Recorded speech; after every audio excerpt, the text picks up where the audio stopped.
आज से गुरु पूर्णिमा तक श्री राम चरितमानस के ऊपर चर्चा चलाएंगे और वो पूरी चर्चा होगी 1 महीना के करीब है, हो जाएगी। श्री रामचरितमानस पर ही चर्चा चलेगी। बोलो सच्चिदानंद भगवान है की। बाबा तुलसी जी ने जगत में लोगों का कल्याण हो, लोगों के भाव सुंदर हो, लोगों का आचरण सुंदर हो, मनुष्यों में सद्गुण आए, इस विषय को सोचते हुए एक बहुत सुंदर धर्म ग्रंथ तैयार किया। उस धर्म ग्रंथ पर भगवान भोलेनाथ की मोहर लगी। उन्होंने उसे सत्य कर दिया। तो रामचरितमानस में 7 सोपान हैं। प्रथम सोपान में बालकांड है, द्वितीय सोपान में अयोध्या कांड है, तृतीय सोपान में अरण्य कांड है, चतुर्थ सोपान में किष्किंधा कांड है, पंचम सोपान में सुंदर कांड है और षष्ठम सोपान में लंका कांड है और सप्तम सोपान में उत्तर कांड है। ये पूरा रामचरितमानस अगर विशेष गहराई रहस्यों में जाए तो मनुष्य के बालक बनने से लेकर वृद्धावस्था तक है। बालक बनने से वृद्धावस्था तक है, क्योंकि शुरू में बालकांड और लास्ट में उत्तरकांड। उत्तर अवस्था वृद्धावस्था की होती है और बालकांड बाल अवस्था का होता है। बालक से लेकर बूढ़े होने तक सबके लिए इसमें ज्ञान भरा गहराई ये है। ऐसा नहीं कि इसको जवान ही समझ सकते हैं या पढ़े लिखे ही समझ सकते हैं, ये भी नहीं है। मैंने उन अनपढ़ों को देखा है, सुना है, समझा है, जो रामचरितमानस के मर्मज्ञ हो गए थे। एक अक्षर नहीं पढ़े थे लेकिन रामचरितमानस में मर्मज्ञ हो गए थे, क्योंकि इसमें शिक्षा का कोई विशेष योग्यता का, जैसे एजुकेशन योग्यता का विशेष महत्व नहीं है। और ऐसा भी देखा है जो ग्रेजुएट पोस्ट ग्रेजुएट है वो रामायण की चौपाई पढ़ते समय विशेष गलती करते हैं, और जो अनपढ़ है, कम पढ़े लिखे हैं, उनकी भी मैंने सुनी है, वो शुद्ध पढ़ते हैं। तो पढ़ाई लिखाई से भी इसमें कोई संबंध नहीं है। इसका संबंध बालक बनने से, पैदा होने पर बालक बनने से लेकर वृद्धावस्था तक है। और जिसने इसको बालक से वृद्धावस्था तक जान लिया, फिर उसकी जो आवागमन है वो मिट जाता है। उसे लोग मुक्ति कहते हैं, मोक्ष कहते हैं। तो लोगों में यह बहुत भ्रम है कि मुक्ति मोक्ष मरने के बाद मिलती है, लेकिन हमारे धर्म ग्रंथ कहते हैं कि ऐसी मुक्ति से हमें क्या लाभ जो मरने के बाद मिले।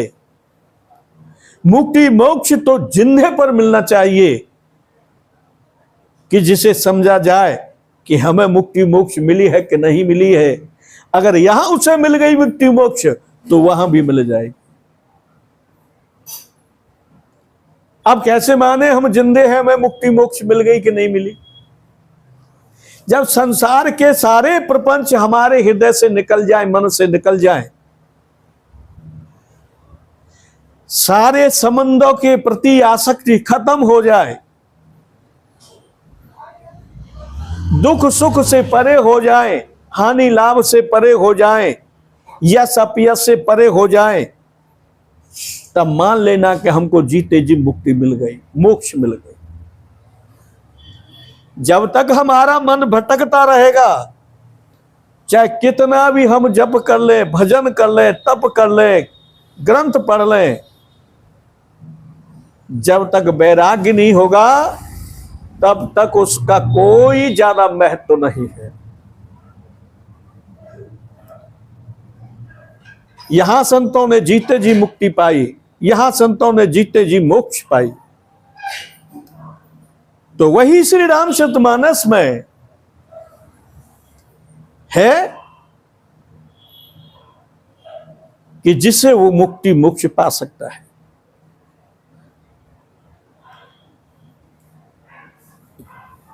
सात सोपान में भी रहस्य है। सात सोपानों में रामायण में नवह परायण है, नौ परायण, जो पूरी रामचरितमानस 9 खंडों में बांटी गई है। नवा परायण का रहस्य नवदा भक्ति से है। जिसने नवा परायण सिद्ध किया उसको नवदा भक्ति प्राप्त होती है रामायण से।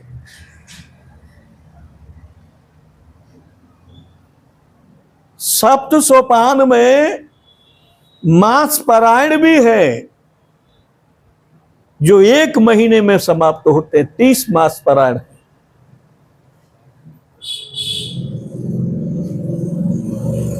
30 मास पारायण बड़े रहस्यमय है। बारीकी से सब विषयों से निकालने का एक साधन मात्र है और उन्हें समझने का एक विशेष अवसर है। जैसे 5 इंद्रियां, कर्मेंद्रियां, 5 ज्ञानेंद्रियां, मन बुद्धि चित्त अहंकार, 5 विषय, 5 उनके सूक्ष्म विषय, और भी जो श्रुतियों में वर्णन है, उन सब का प्रभाव मास पारायण के समझने पर सिद्ध हो जाता है, मिल जाता है।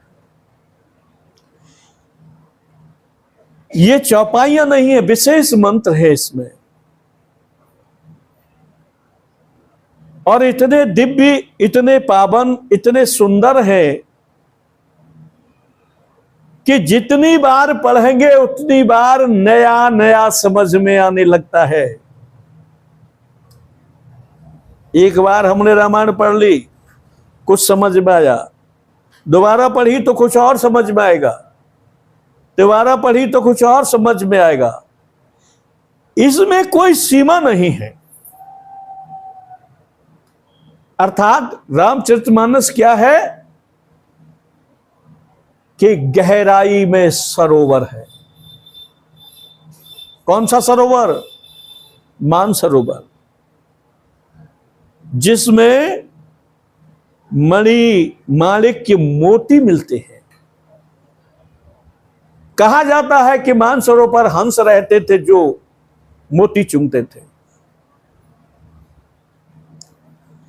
अब मानसरोवर पर हंस दौड़कर चले जाते हैं, लेकिन साधारण मनुष्य को जाना बहुत कठिन होता है कि बहुत पैसा खर्च होता है, हवाई जहाज से जाना पड़ता है, दूसरे देशों की सीमा लागनी पड़ती है, विशेष खतरा भी रहता है, वृद्धावस्था में विशेष परेशानी भी उठानी पड़ती है।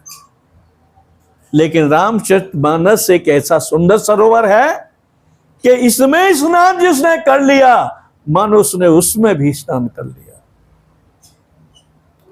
इसमें स्नान करने का फल प्रभाव बड़ा विचित्र है।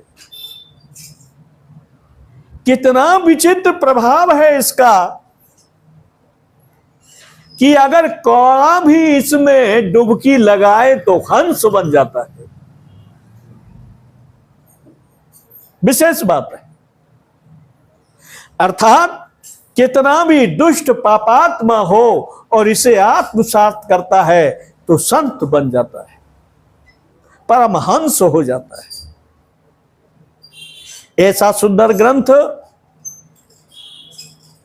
हम लोगों ने अज्ञानता बस भुला दिए हैं। उसके महत्व को, उसके प्रभाव को, उसकी कीर्ति को, उसके गौरव को हम स्वयं नहीं समझ पाए। लेकिन सद्गुरु जब कृपा करते हैं तो भगवान की भी कृपा होती है और वह सरोवर, मान सरोवर समझ में आने लग जाते हैं। तो ऐसा कौन सा अभागा होगा जो घर बैठे हुए मान सरोवर में स्नान करने का अवसर मिले और उसे ठुकरा दे? वास्तव में वो अभागा ही होगा, भाग्यशाली नहीं होगा। भाग्यशाली वही है जो इस सरोवर में स्नान करते हैं। इसमें कोई खर्चा भी नहीं है, कहीं आना जाना भी नहीं पड़ता, कोई दिन का भी प्रभाव नहीं। किसी दिन पढ़ो, 7 दिन में किसी दिन से सुई स्टार्ट कर दो, प्रारंभ कर दो। कोई इसमें प्रतिबंध नहीं है। बस एक शुद्धता का ख्याल रखना चाहिए इस ग्रंथ को लेने से पहले। इस ग्रंथ में जो जो भी गए हैं, जिन जिन ने इसमें स्नान किया है, वो वास्तव में हंस बन गए। मेरे ऐसे कितने रामायणियों से बात हुई, चर्चा हुई, उन्होंने अपने जीवन के विषय में बताया कि महाराज, हमारे जीवन में जो क्रांति आई है वो रामचरितमानस की बदौलत आई है। तो तुलसी बाबा ने कितना उपकार किया जगत के लिए कि इसमें प्रवेश करो, घर गृहस्थी का भी कार्य करो।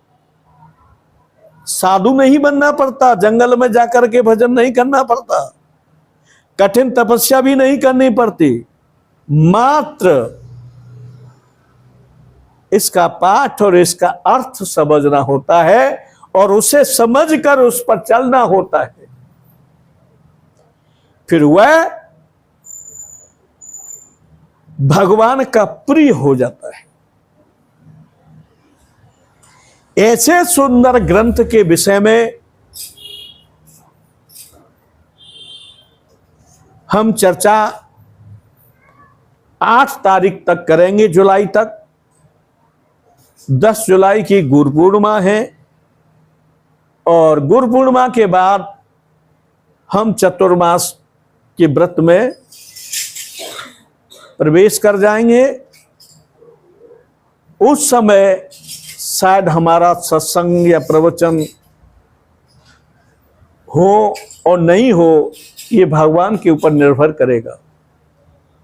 बोलो सच्चिदानंद।